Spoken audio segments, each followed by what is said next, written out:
Welcome to the Media Nerds Podcast. I'm Dan Vadebonker. And I'm Kenton Larson. So, Kenton, have you gone to any good concerts lately? Coldplay. Folk Fest. Oh, you went to Folk Fest, not Coldplay. You did not go see Coldplay? No, I did not. I have seen Coldplay. Have you?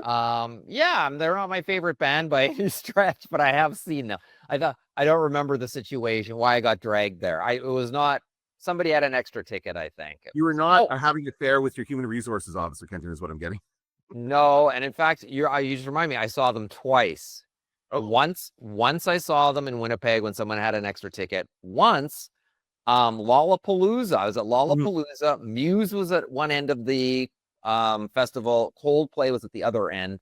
And I chose Muse, and I went to see Muse, and they were great.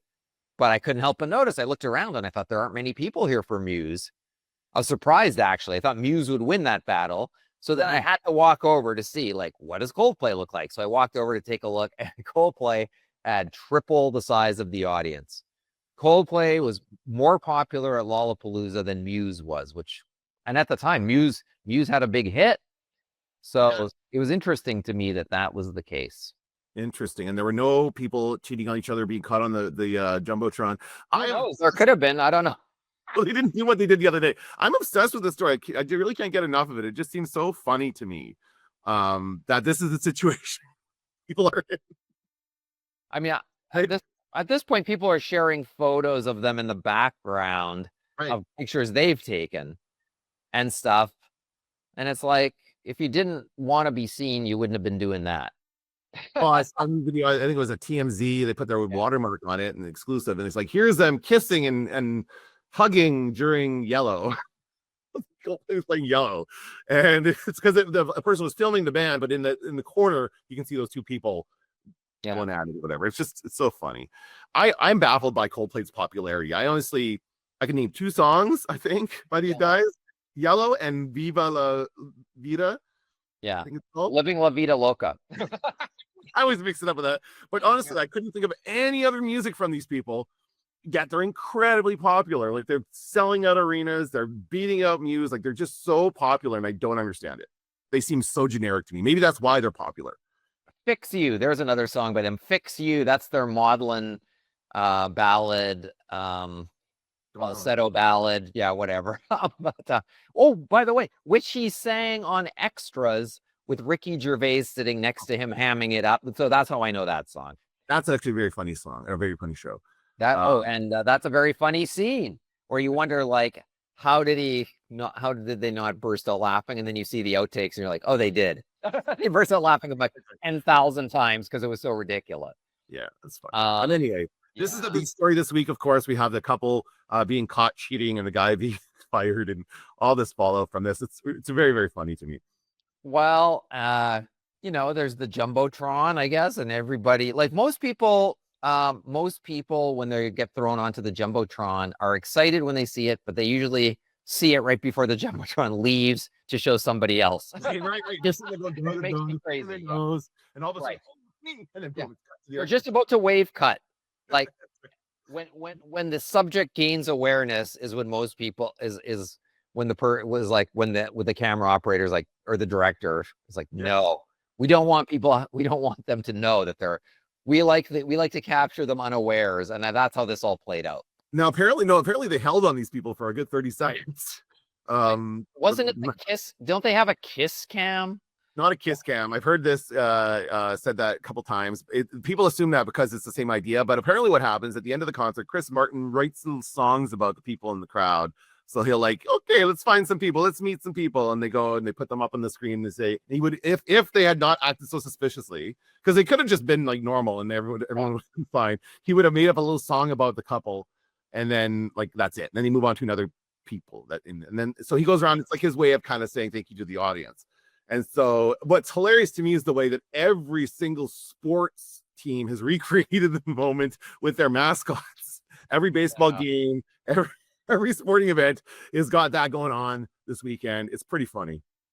Yeah, I find it exhausting because it's that and Jeffrey Epstein basically all day long, and it's exhausting. Yeah, it's interesting. What the internet chooses to focus on I mean, I'm reading 2 books actually on that subject right now about our attention spans and what the internet focuses on, and how I'm reading one right now, Super Bloom by Nicholas Carr, and it's how technologies of connection rip us apart as human beings. But this book was published before all of this stuff, of course, because every book about the internet is out of date the day it comes out. But it's like it's about all of this kind of stuff for sure. Well, just another one of the weird things that happens. Next week it'll be something completely different, and we'll have forgotten about this.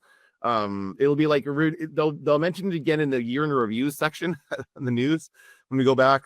Remember 2025 when people got obsessed with that couple? Well, it's another in a long line of public humiliation stories.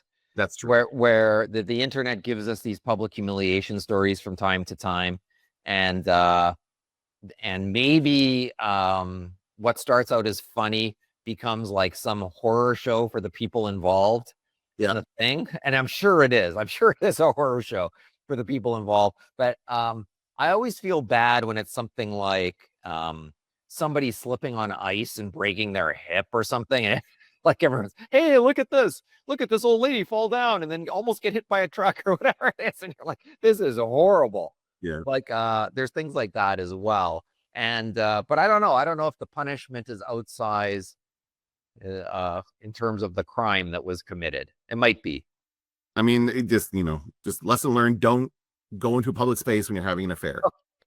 Well, I mean, that's when the lawyer comes in to talk to our students, he talks about, like, you can take pictures of people in public, but there's a fine line between I'm taking pictures of people in public and turns out that person's on their own property. Like, it gets confusing really fast.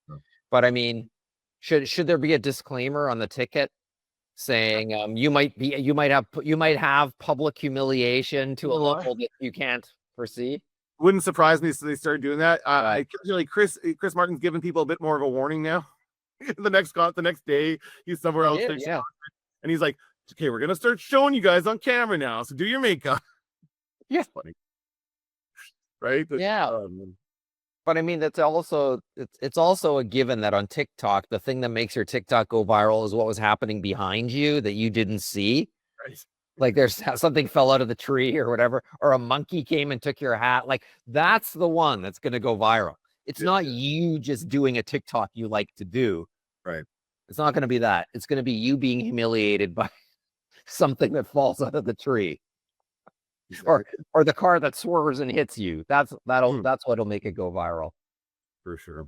Okay. The other big story last week, and I want to talk about this in more depth this episode, is that the Late Show is coming to an end. Right behind you, you have a Time magazine cover with David Letterman, who was, of course, the original. No, he wasn't the original host of the Late Show. He took over the Late Show from, I guess, Tom Snyder. Is that what happened? Well, there was he was the host. They did invent. Letterman did invent the Late Show for Letterman. Okay. And then Letterman hired Tom Snyder to do the Late Show after him. Okay. So it's weird. We haven't heard from David Letterman about, and I expect we will. I expect he's probably on vacation somewhere. I know his Netflix series has been Letterman. Meanwhile, his Netflix series is renewed for 2 more seasons. And I've actually kind of had enough of that show. I'm kind of sick. I like to tell you that.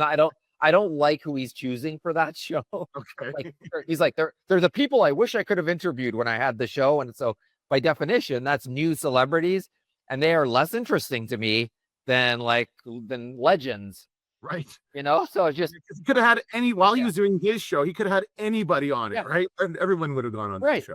Right. So good so Letterman's been renewed for 2 seasons, but his old show is now it will be no more. Yeah, in a year. It's been about a little less than a year. Like they basically going until ratings next year, and I'm sure they're going to make a big deal out of it and pump that up to get good ratings.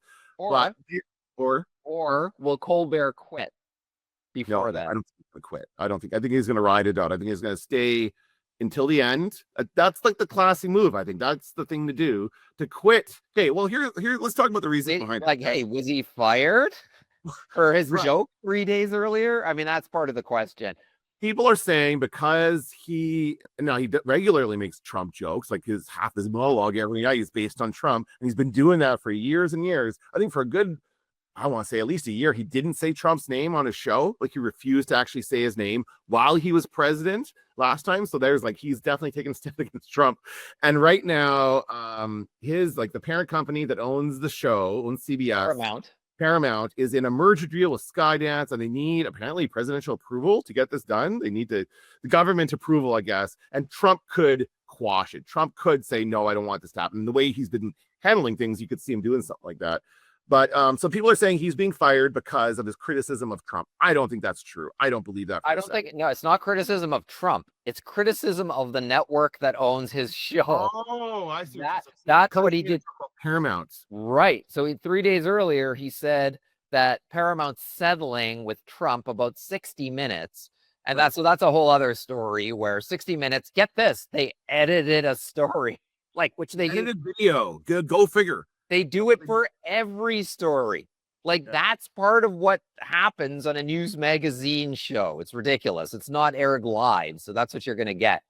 But they caved and they settled. They settled the lawsuit with Trump because they want their merger to go through. And Stephen Colbert made a joke about them and said that was a bribe. He said it was a bribe.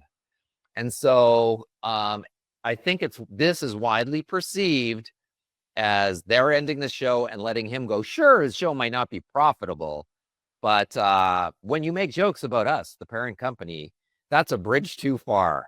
Really? I think that's, well, Jimmy Kimmel said, has now weighed in on it, and he said, fuck you, CBS, and all your Sheldons. That was pretty funny. I saw that. Yeah. So I think the perception, and you have to look at the timing and say the perception of this is we're getting rid of you.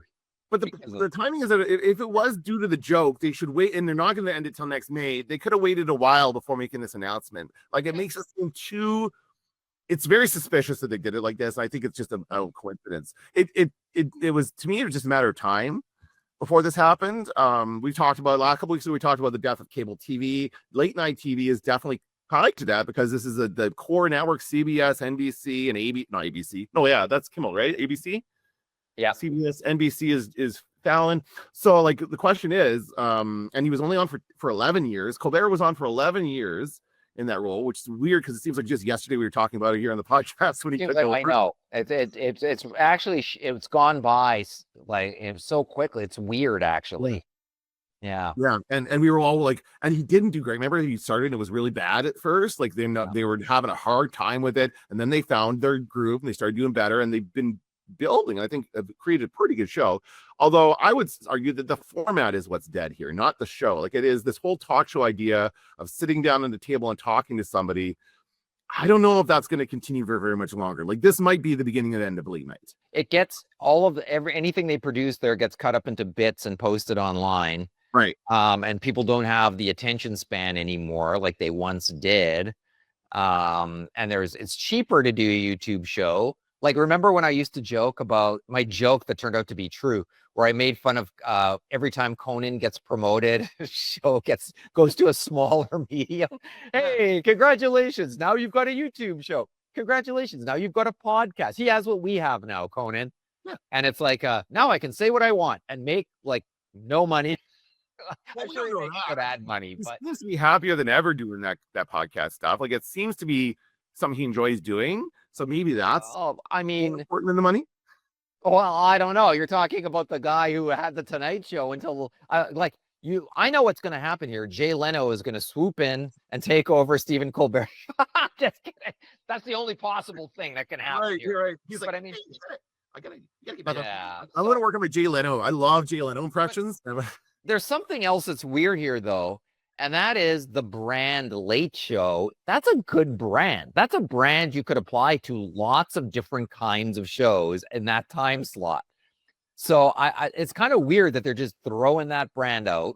Although they did it with James Corden. What replaced James Corden on the Late Late Show? What? After midnight, it was Taylor Tomlinson, and it's basically the same kind of show that Chris Hardwick used to do that at midnight. Same show. It's basically just a comedy. It's a bunch of comedians making jokes about like it's a game show style thing, but it's just an improv kind of comedy show basically. And I used to see people tweeting irritatingly along with the at midnight hash or whatever. Yeah. I guess they'd have quizzes or something on the show, and they'd get you to, I don't know. And so it was like a show that was synced with Twitter at the time. I think, so that it would be broadcast, but at the same time have traction on the internet. I think I saw some degree of that, but not when Taylor Tomlinson was hosting. Okay. So before that, when it was hard. What happened to Chris Hardwick? He got canceled. Where did he go? I got half canceled. His ex-girlfriend wrote a very scathing blog about him during all of this Me Too stuff. That was a couple years ago. And it was like he was being a very controlling and asshole boyfriend. So he wasn't doing his bad. Like he's no Harvey Weinstein, but he's still being pretty much a jerk. So he kind of got canceled for a bit because of that. But now he's still hosting like 1 versus 100 in game shows. He's still got some stuff going on. I don't follow him anymore.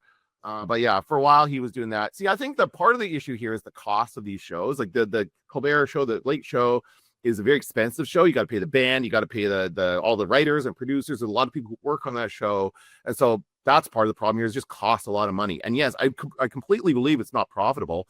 I believe it's probably hasn't been profitable for a while. But at some point you just have to start cutting costs, right? Cutting things that are. So it wouldn't surprise me if they create something new in this space, maybe aimed at the younger audience, although younger audiences aren't really watching TV. No, it's not happening. It's not happening. But yeah, I don't know. It's interesting. We'll see it's hard to say. Oh, we'll see. Well, I mean, we'll see what happens. But I think, like, even from day one, I remember watching the first Colbert show, and I was a big fan of him doing the Colbert character. I thought that was great on his prior show. What show was that? What was that called? Colbert Report. Oh, cool. Yeah, right. Of course. How could I forget? And I love that. So I remember watching his first Late Show and him out of character. And then he sang Everyday People at the end of the show, unironically. And I was like, this is not for me. Like, this is like embracing a level of schmaltz that I was not prepared to deal with. Whereas, like, I get it. Now you can be yourself, but I wish yourself had a little more grit. Do it. And so, but in the end, he did. There have been things that have broken out of that show, and I think he found his footing in these recent years. So even though I wasn't a big fan in the beginning, I think now he has done a lot to entrench himself there. And I think no matter what, he could go back to doing the Colbert character elsewhere. He could do that. He could host some other show. He's been an actor in lots of things too. Like some comedies and stuff. I saw Amy Sedaris one where she gets out of prison. It's a funny movie. Anyway, I can't remember what that was called. Anyway, funny movie that's like under the radar, but he's in that, and he's, like he could have virtually any career that he wants to have at this point, I would imagine. I don't know if he loves hosting this show so much that he's going to find some other place to host a show like it, or if he will move on to be an actor or do the old character, or I think there's lots of different things he might want to do. Go to movies. The other thing that that's slowly eroding to nothing. I bet you he's going to get he's probably already getting offers. I'm sure the networks are like, CBS doesn't see the value in it. I don't know if this means that like NBC is going to cut the Tonight Show at some point. Do you think that might happen? Right? That would be more shocking, because the Tonight Show goes all the way to Jack Parr, Johnny Carson. Like, it goes so far back. Like, that is part of what made NBC NBC. If they pull it, that would be a pretty scathing indictment at that point. They pull that show. I mean, it's just for history alone. I also feel like the Tonight Show has done a better job of adapting to the YouTube era, because Fallon does more goofy segments with his celebrity guests, and he does more like sketches and things. Colbert sometimes does things. I don't know, some of his regular bits aren't as funny as Fallon's, I find, but yeah, he's like, it's more of a self-contained video that does well on YouTube. But that, I think, is not seen as primary revenue for this media company. They make money off the advertising they sell on the show. So that's kind of the problem, is they're not selling that advertising anymore. They can make some of that money by posting it to YouTube and making a fraction of that price, but I don't know. But they're just kind of not doing that. Well, I think Fallon, he's not for me. If I say that like Colbert unironically singing was not for me, well, Fallon is a suck up of the first order, and I just can't get past it. I can't watch the show. Andy Kindler's got some great jokes about Jimmy Fallon, by the way. Jimmy Fallon interviewing Hitler. This is one of his bits. It's funny. I'm sure it's online. Where basically he treats him like with the same like glowing, boyish questions as he would any celebrity. Right. But I think Fallon, like once again, Fallon when he started was like the voice of younger people. But Fallon is also aged. He's older than people think of. He's boyish, I guess, but he's still older than what would connect with a young audience today. A young audience today at late night, up late at night, isn't watching TV. They're on their phones or on their laptops. They're on other, and this kind of does find people like on TikTok. I see a lot of clips from Colbert and all these other talk shows on those platforms. But again, it's like taking away another level of like, that's another platform that the company doesn't have control over, right? Which is why they don't want to continue producing the show. Yeah, so I feel like whatever he does, I think it'll be smaller scale. It'll be like whatever CBS does, rather, it will be, if they do anything, which they might not. They might just cancel and leave it at that and not have anything running after the news, right? Like, what do they usually run? I think they used to have like a movie, like a whatever, some old movie. But that was also when it was harder to find old movies on demand, or so that wouldn't even, like, they would show something that people hadn't seen in a long time. They might stick around and watch it, or might not have seen the first time around. But now everything's on demand, so I don't even know if you need that. I don't know. I don't know what they're going to do. Repurpose content later in the day. Oh yeah, that could be a thing. Yeah, like show the stuff they showed earlier. Yeah, it's a weird time. I don't know. As much as I'm not confident that Tonight Show is going to keep going. I feel like this might be the first of a couple of different things to fall here. I guess Kimmel's in more danger than Fallon as far as being canceled, because it's not as well. He's got harsher jokes about politics and stuff, and he's got more edge, which I appreciate. But what about Seth Meyers sitting there like after Fallon? I mean, I think he's the canary in the coal mine now. Because that has never been heavily watched. When Letterman had that show late night, when Letterman had that show, it was watched, but once again, that was pre-internet. That was when college kids stayed up late, and that show spoke to them. That's who that show was for. It was the beginning of VHS as well, so people could record it. And so word of mouth was heavy for that, but I don't think that would ever happen again. And I think Seth Meyers, I can't even tell you what kind of a show he does, because it's just not even on my radar. I know he does it. Well, we don't even I do see a lot of clips from him. He does seem to get pretty good guests. Like, it used to be that show got like kind of lesser guests than the Tonight Show, right? Like the good guests on the Tonight Show and the kind of lesser celebrities went on Conan. I remember I watched Conan a lot when he was doing that show. And so, but that's not necessarily the case. Seth Meyers gets lots of good guests. I don't know. It's weird. It's a weird situation. He's also been I've heard him floated around as being the person to replace Lorne Michaels if he ever retires from Saturday Night Live. Like, that's who would replace Lorne Michaels there. Seth Meyers. I don't know. How much do they spend on every SNL episode? That's another point. Yeah. Might that be an excuse to change it into let's make it 1 hour. Well, that would be I think if that was to happen, that would be the first step, is cutting that down to an hour, and then it would just gradually die. But I think it's just too much of it. It's too high profile for them to cancel SNL. Although it's funny, I saw a joke at Seth Meyers made. I think he was on Amy Poehler's podcast. Everyone's got a podcast now.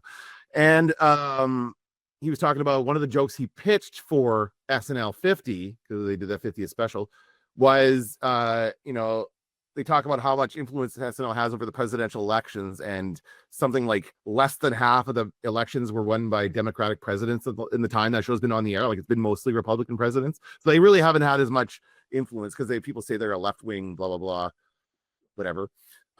It's not the case, right?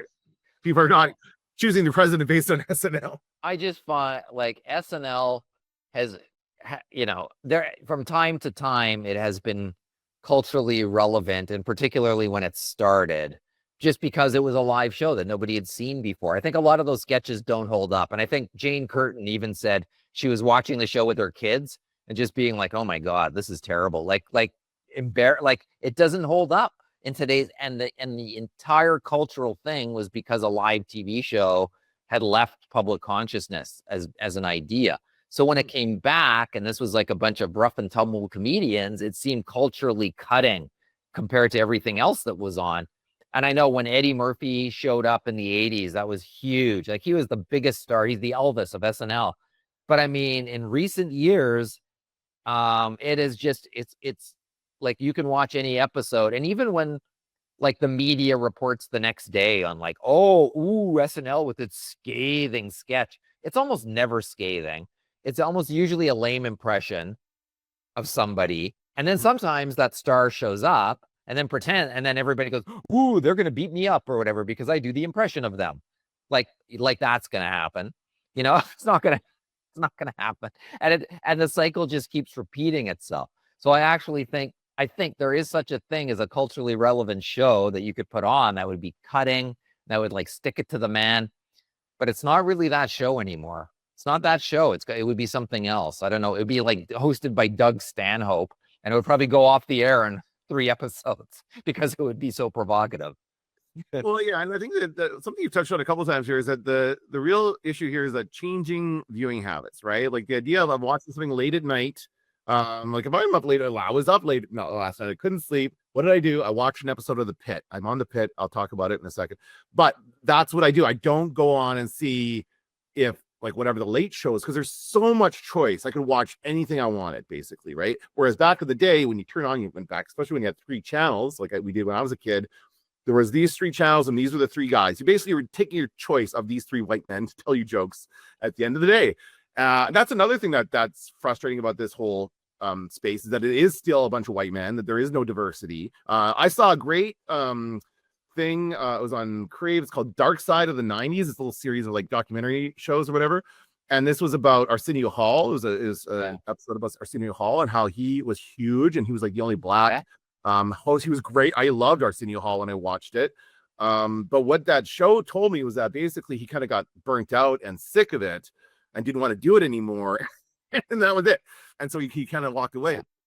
But he was expelling an amount of energy in that show that's hard to sustain. Where at a certain point, like it was like he was doing Def Comedy Jam, but then his guest would be 10,000 Maniacs, like the whitest band, and and he'd be like fascinated, like eagerly awaiting the next thing that they had to say, almost to a degree where like, yeah, that will burn you out, pretending to be interested in things that you're not interested in. And he even looked like he wasn't really interested in everything he was pretending to be interested. They mentioned a specific example of him interviewing Brooke Shields, apparently, and there's this one interview with Brooke Shields where he was just awful. He just does not care and does not want.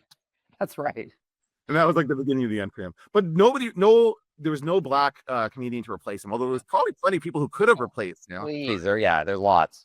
But nobody did, and nobody had, even after all that success, after he has a very successful show for 5 years. It wasn't like it was canceled or anything. He walked away from it. Nobody just thought to create another one like that. That was ridiculous. And it was syndicated too, which was another different thing. It wasn't a network. It was a syndicated show, which means it could have been on a bunch of different networks, right? Yeah. Any network that wanted it could buy it to air it. But so that was different too. And that by definition also meant that there was lots of people who couldn't watch the show because it would be like a classic local market doesn't buy show sort of thing. So there were some markets where nobody could watch it. So yeah, that's always been an issue too, doing it that way. But I think the days when you sat down, like, I'm going to watch this, there's going to be a monologue, it's going to be a guest, then there's going to be a comedy bit, there's going to be another guest, there's going to be a musician. Like, it's exhausting. And the musician was always at the end of the show because most people stopped watching then anyway. Right. Yeah. But these things, again, they live on now. They have second life on YouTube. But again, nobody's tuning in for the. I would be very curious to see what the actual numbers were for Colbert and for these shows. As Those far are as probably available. Yeah, I guess so. It'd be less than 1 million is my guess. I'd say Sure. point. Yeah. When you think of how big America is, that's stunning and shocking. Yeah. But the erosion of TV, of cable, has been that. Mm-hmm. You know, that it's a drop in the bucket. Like a hit show now has a 1 rating, a rating of 1. You would have been thrown off the air back in the day. Yeah. Yeah, that's true. Like MASH has a 33, okay, or whatever. Like you'd be thrown off the air. Whereas now that's like a hit show because there's just people have choice. Yeah. It's that simple. People have choice and different media, rather, they can choose from. And back in the day, there was no choice. You know what's interesting? I was thinking about this when we were talking about cable TV, and I asked you whether or not you flip through channels anymore, like that, like we used to do. I realized that we do still do that. We just do it on our phones now. We do it on TikTok and Instagram and in the reels. Like that's what that is. It's seeing what's on. You're flipping through. You're looking at your phone. Let's see what's on. The guide on the TV. That's what that occurred to me too. You don't just flip. You bring up the guide, and you go like, oh, like this morning. I went CBC, click, oh, commercial. CTV, click, commercial. BBC, commercial. CNN, commercial. I'm like, no news for me. And then I shut it off. Now I wonder why these companies aren't doing well. I wonder why nobody's watching their advertising. Commercials across the 5 news channels in a row. Because back in the day, you would have just turned it on and left it and waited for the commercial to end. But now you have no patience for that. No. Well, especially not that one where it's the guy talking to the telemarketer. What's that again? I don't know. I don't want any commercials. Tell me about the insurance plan for me. Thank you for asking, sir. And it just goes on and on and on. And you can tell that they recorded the guy separate from the telemarketer. Okay. It's awful. It is beyond, and it's on every channel. The only thing I've seen recently is the new Peter Mansbridge for the mortgage. The mortgage company, reverse mortgage company, and they make it look like it's Peter Mansbridge on the news. Like it looks like a CDC thing.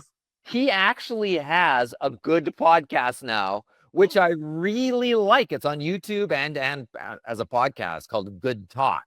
And I was like, that probably I learned more from that about the last federal election than I have anywhere else. So it's like, this is great. And then you see him doing that crap, and I guess, well, once again, there isn't as much money.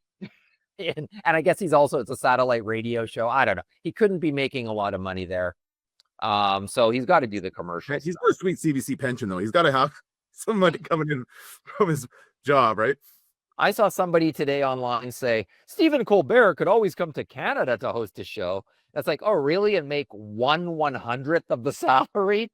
Like, that is not 1/100th of the viewers because we have less people to watch. That is not an option for somebody like that. The old joke is a Canadian celebrity is one step away from witness relocation program. Like, who the hell is this? Like, I see a Canadian show, I'm like, oh, that guy. I'm like, I don't know. I couldn't conjure up the name. I always love seeing Canadian celebrities. I was watching, we'll get into the recommendations in a second. This is not going to be my recommendations, but I've been watching John Adams on HBO. It's the historical thing. Yeah, it's about it's second president of the United States, played by oh my god, I can't think of his name. Paul Giamatti. Paul Giamatti is very good. And Sarah Polley turns up as his daughter at some point, which is very nice. I'm like, oh, look at that, Canadian. And I just love seeing it. Especially, it's ironic that she's in a movie about the American Revolution, but I still love seeing Canadian faces whenever I watch. That's why I call them Canadian treasures. Any Canadian that has made it in the Hollywood system is a Canadian treasure to me. Who's the guy who played Trudeau? Colm Fiora. Oh, yeah. Yeah, he's awesome. Every time I see him, I'm like, it's Trudeau, because I always forget his name. But he famously played Trudeau on a Canadian docudrama that was highly watched, I think. And Pierre Trudeau, really, not Justin. No, Pierre. Yeah. I think it's safe to say that's who he played, given he's bald. I would only go. He could play Peter Mansbridge too. Now that yeah. Anyway, well, we'll have to wait and see what happens. Obviously, we'll watch the end of this. They'll hype it up. They'll have all the celebrity guests coming on. It won't seem as like, it's interesting because they did this with Conan too. Conan had this weird, like, however long he was on the Tonight Show, and then they gave him, was it like a couple weeks and that was it? I remember how long he had, but like those last few shows, he just like did whatever he wanted, had people on. I'm sure we're gonna get some of that. Well, first they said, you're still, good news, you're still going to host the Tonight Show. Right. Except it's going to be an hour later, and Jay Leno is going to host the show before you. I think that was the final. He quit. That's right. Yeah. He quit because of that. That's what happened. That was like, yeah, that's humiliation on a level that you have to quit. Yeah, and that's why I think Colbert will stick it out, because they're not insulting him. They're just like saying, they say we love. It's not because of the quality of the show. They're just saying it's financial. My answer to that is find a better way to sell your advertising or create better advertising. There's always a way to do that. They just don't want to bother with it. It's not worth the effort, I guess. But I do think this is indicative of something that's going to happen, and we will see the other shows drop off eventually. like in the next, we're not going to see any show replace this. I think that he could quit. Yeah. Okay. So I think there's only one thing keeping him there, and that is to get the staff paid for another year while they look for other work. But it wouldn't surprise me if they struck a deal, which is you pay us out for the year and we go off. We go do another show elsewhere. And if you had an attorney negotiating that for you, I think they would, especially now, I think they would go for that. Wouldn't that be like, wouldn't they have a thing where you couldn't go work for a competitor for a certain amount of time? That was something they've done in radio, where if you had like, I remember Larry Updike had that old radio host here in Winnipeg, and he had a thing where he left CJOB and he could not work for a competitor for at least a year. So he worked for like Solo Mission for a year, and then he went to CBC. That's something that they do. So they could do that for him too, and say you can't go work for another network. But I don't think he would anyway. Potentially, but I think I know Letterman had a deal with NBC, and then he hired, before he went to CBS, and then he hired big-time agent Mike Ovitz, who got him out of the deal, who basically said they're treating you badly, so we'll get you out of that. The first step is get you out of that deal, and then the second step, he goes, and I will, and I know in the book The Late Shift, Bill Carter writes about this, and Ovitz is like, I will get you an offer from each of the other networks. I guarantee you that I'll get you an offer from each of the other networks. But first we got to break your deal there. And so he did all of that. And I think out there is a Hollywood agent that could do that for Colbert. And he probably has that agent already, because he's already a big time celebrity. So it wouldn't surprise me if something like that happened. I don't know. I don't know. Because I remember when they threw, what's his name? He did the Late Show, Craig Ferguson. Yep. Okay, so his show ended 6 months before Letterman, and people, I like that show. People like that show. He had a big finale, and they didn't even announce his finale. It's like they all saved it for Letterman. Yeah, and then he did the finale, and it was off, and people just didn't even know he had left. It was like the biggest stealth firing of all time. Well, I thought it was pretty apparent that he was going to take over for Letterman. I thought that was the deal. I thought he had that deal. I don't. He was going to take over. I think he did. And again, they changed it, right? They can always change the deal. But yeah, initially, like whenever the whole time he was doing that show after Letterman, and I would watch both. I would actually stay and keep watching to watch Craig Ferguson because he was hilarious. I would at least stay for the monologue, and then if he had an interesting guest, watch his first guest. But yeah, I always assumed he was going to take over for Colbert because you just kind of assume like that's how it works. I don't know why. Maybe because that's what happened with Leno. It didn't really happen with Leno because they screwed around. Even Letterman, the Tonight Show. Yeah. He had the dream.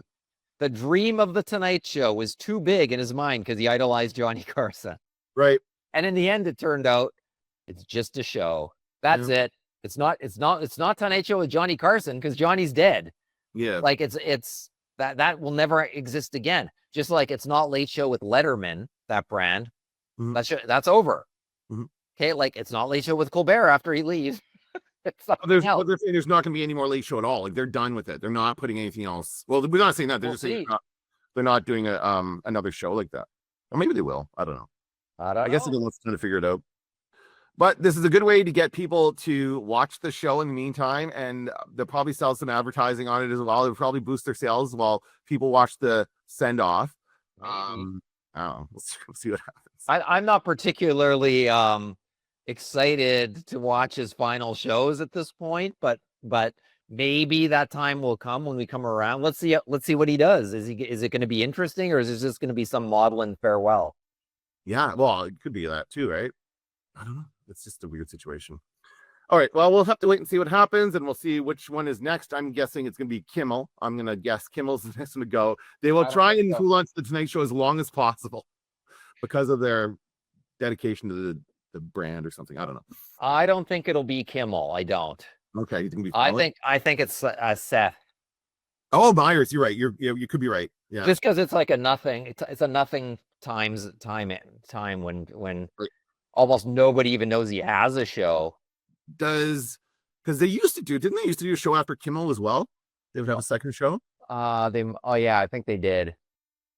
I don't think they do that anymore. And when Conan was on TBS, they had Lopez. Yeah, right. Yeah.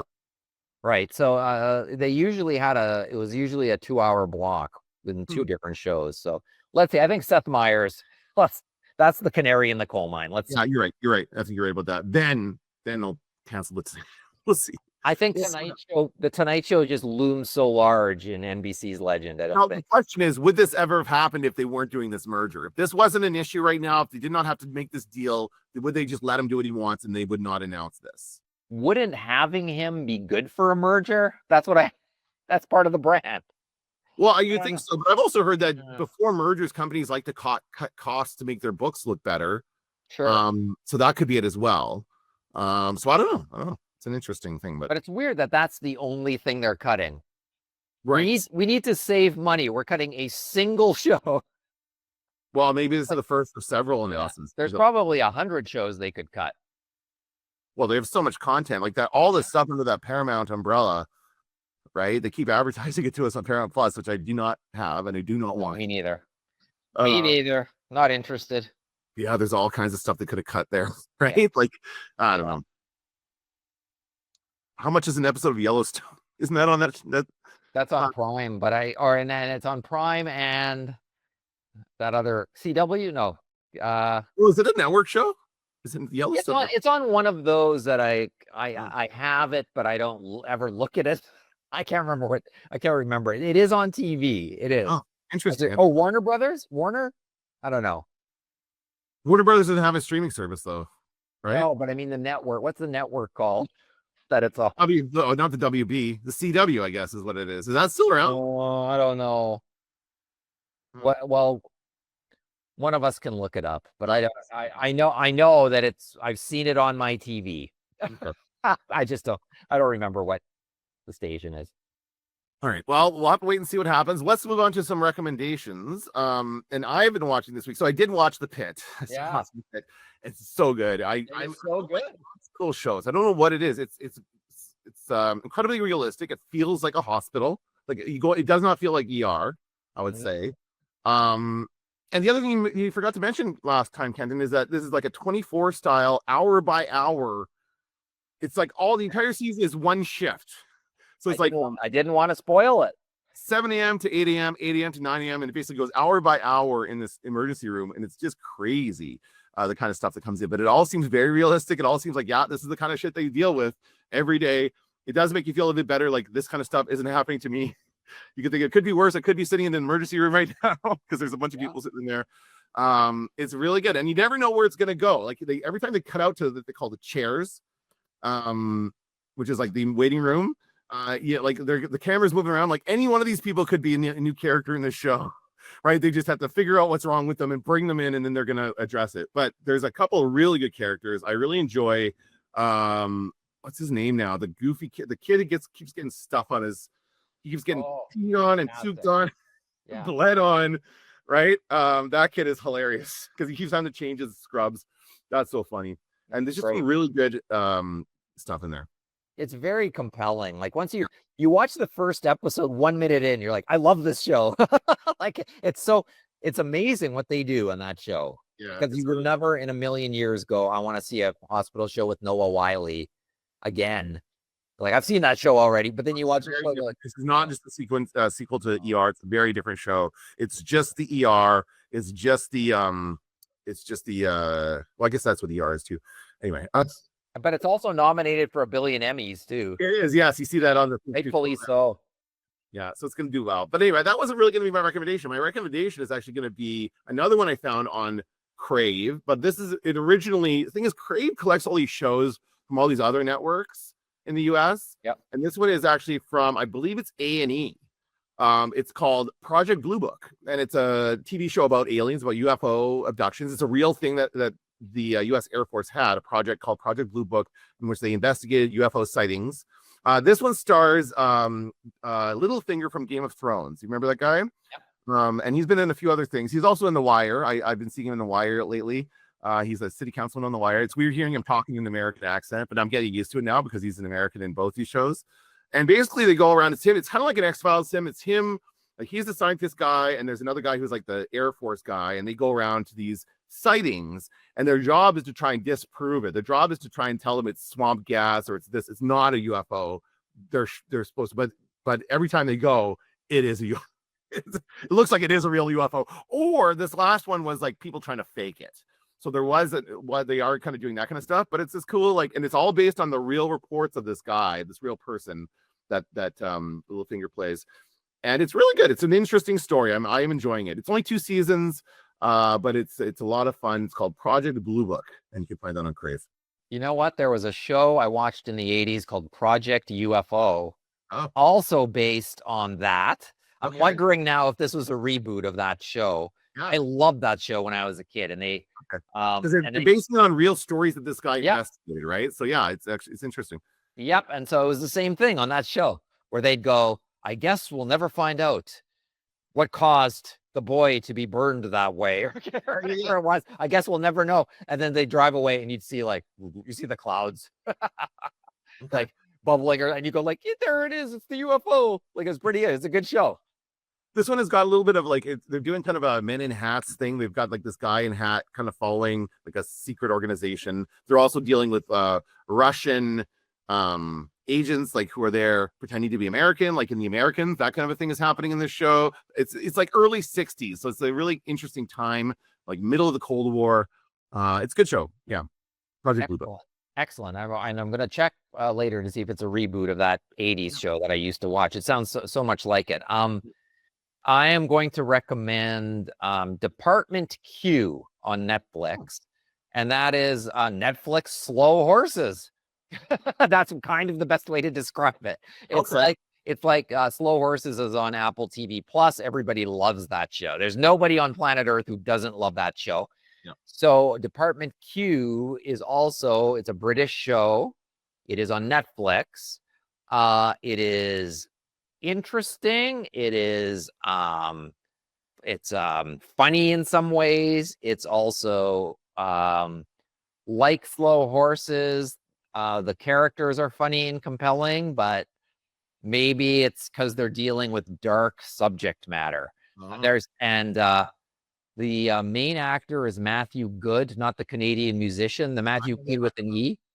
Yeah. And he was starred with Joseph Gordon-Levitt in The Lookout, which was shot in Winnipeg. So Department Q, the guy from Department Q just was like down the street from me shooting The Lookout. Cool. But I really I thought Department Q, as I watched it, I thought it was great. I think they've set up like a good series moving forward. Solid, great acting, good story. I was like, it had me all the way through. And I think it's the same guy who did the chess show on Netflix, the Queen's Gambit. Yeah. Same. I think it's the same writer director. I think. Okay. I might be wrong on that, but I'm pretty sure that maybe just writer. But anyway, is it based on a book series or anything like that, like Slow Horses? I don't know. I don't think so. It just occurs to me that there is another British spy show on Netflix. It's not this. It's something else, and I can't think of the name of it. Who else is in this one? Is there anybody else I would know? There might be. The girl from Pirates of the Caribbean. Why can't I think of her name? Oh, maybe. She's in a show on Netflix. Yeah. Keira Knightley. Keira Knightley has it sounds very so. I watched one episode of it and did kind of feel like a Slow Horses ripoff to me. But I feel like this is a bit of a spy, like there's a bit of a boom of spy shows. Sure. Because of the popularity of that, right? And so they're going to be there's probably like adapting any spy novel they can find into a show. But I'll check it out. I love spy stuff. I love Slow Horses. I just finished reading the first book of that series, and it's very good. So I'll check that out for sure. This is also like it's for anybody who likes sort of English or like the Nordic noir kinds of shows where detectives are like trying to like figure something out. It's good. It's good example of that stuff. Cool. Awesome. Well, I'll check it out. All right, that's going to do it for this episode of the Media Nerds. I'm Dan Dadabunker. I'm Kenton Larson. Don't let the door hit you on the ass.